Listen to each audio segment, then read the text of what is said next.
Greetings friends, it's me Wayman. Welcome to Religion Think. This is another video in this series, Homosexuality in the Bible, a secular view. This is on the text of Genesis 19 and Judges 19. So some of you asked, what does Judges 19 have to do with homosexuality? This text of Judges 19 is very archaic. It's fairly old. I believe it's older than the text of Genesis 19 and the story of Sodom, and I believe that the story of Sodom borrows from the story of Genesis 19. When you read Genesis 19, it's kind of thrown together. It's kind of hard to read and understand. A lot of archaic ideas happening within that. In Sodom, the Sodom text of Genesis 19, you have angels, and it's more cohesive and thought out. I guess the question is, and I would like to ask the viewers, and I guess a lot of people don't think about the text in this way, is the idea of the sin that's greater than homosexuality in these two stories, I believe, would be hubris. Here, hubris causes the downfall of these, the tribe of Benjamin and the city of Sodom. And if you look at it from the Greek point of view, Greeks traded with the Middle East, definitely had some influence, and I believe that this is what's happening here. In Greek mythology, nothing made the deities more upset than hubris, thinking you're better than everybody else, and using your power to take advantage of people. And this is what's happening in both of these stories, both with the rape of the concubine in Judges 19, and with the mindset of the people of Sodom in Genesis 19. What's interesting is Abraham goes to bat for the people of Sodom with the divine, and he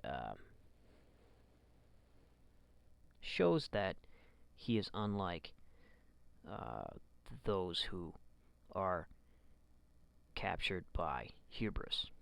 And he pleads the case to the divine about the just suffering with the unjust, and gets it down to 10.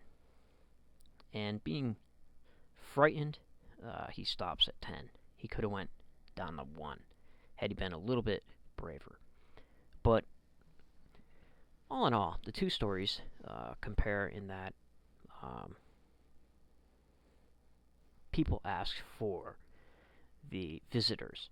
And here you get ideas of xenophobia, and the act of sexuality is used to demean, and it's used to dominate, which is hubris all over it. And what's fascinating is in the Iliad, it was hubris that drove Achilles to defile Hector's body, and therefore be reminded that his death was soon pending. And as I said before, nothing makes the divine beings more upset than hubris. So this is what happened. It wasn't that all the people of Sodom were sodomites, as some evangelical Christians might have you to believe. If you ask them to define the term, what is a sodomite, I'm sure you'll get multiple different answers. And also, it's important to note that the crime that happened in Judges 19 demanded just as much justice as the crimes that were happening in Sodom. So, because the tribe of Benjamin in Judges 19 did not want to give up the rabble-rousers who raped the concubine, thereby disgracing themselves, the group of men disgraced the nation, and so the people paid for it as a whole, just like Sodom. And the tribe of Benjamin was almost wiped out completely. Now, this text, Judges 19, was a text against King Saul. So this is a propaganda text from the priestly caste against King Saul. King Saul would come from the tribe of Benjamin, and as we know from the Jewish epic, Saul also was a victim of hubris and died with his 2 sons as a result in a war against the Philistines. And here the humble David comes and saves the kingdom, just like the humble Abraham comes and saves Lot and tries to save Lot. It's interesting, too, the comparison between Abraham and Lot.